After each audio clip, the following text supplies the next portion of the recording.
Good evening. It's 9 p.m. here in South Korea. Thank you for joining us on Arirang News. Security is where we start tonight. Top nuclear envoys from the U.S. and Japan each reaffirmed bilateral cooperation with South Korea to counter escalating nuclear threats coming from the north. This with their trilateral meeting scheduled for tomorrow. Our foreign affairs correspondent Bae Eun-ji leads us off. Top nuclear envoys of South Korea and the United States agreed to keep a close eye on the situation in North Korea for possible provocations and firmly respond to any threats with the two countries' combined defense readiness.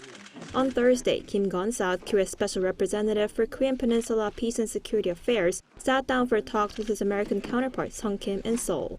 This was their second meeting this year, having also met in Washington this February. South Korea's foreign ministry said the two officials reaffirmed that North Korea will certainly pay the price for any provocation that threatens the peace and security of the Korean Peninsula as well as the international community. They also decided to strengthen efforts and work with their allies to counter North Korea's illegal cyber activities such as cryptocurrency theft.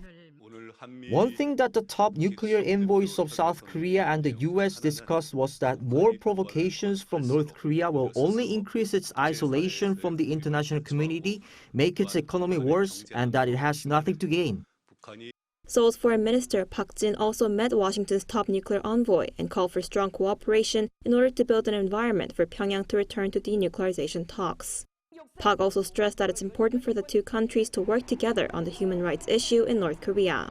Separately, the South Korean envoy also held talks with the Japanese counterpart Takehiro Funakoshi in Seoul. They strongly condemned the North's recent series of provocations and agreed that it's important for the two countries to cooperate with the U.S. to build a united response against the regime's threats. The three nuclear envoys from the U.S., Japan, and South Korea will hold trilateral talks on Friday. Bae Eun-ji, Arirang News.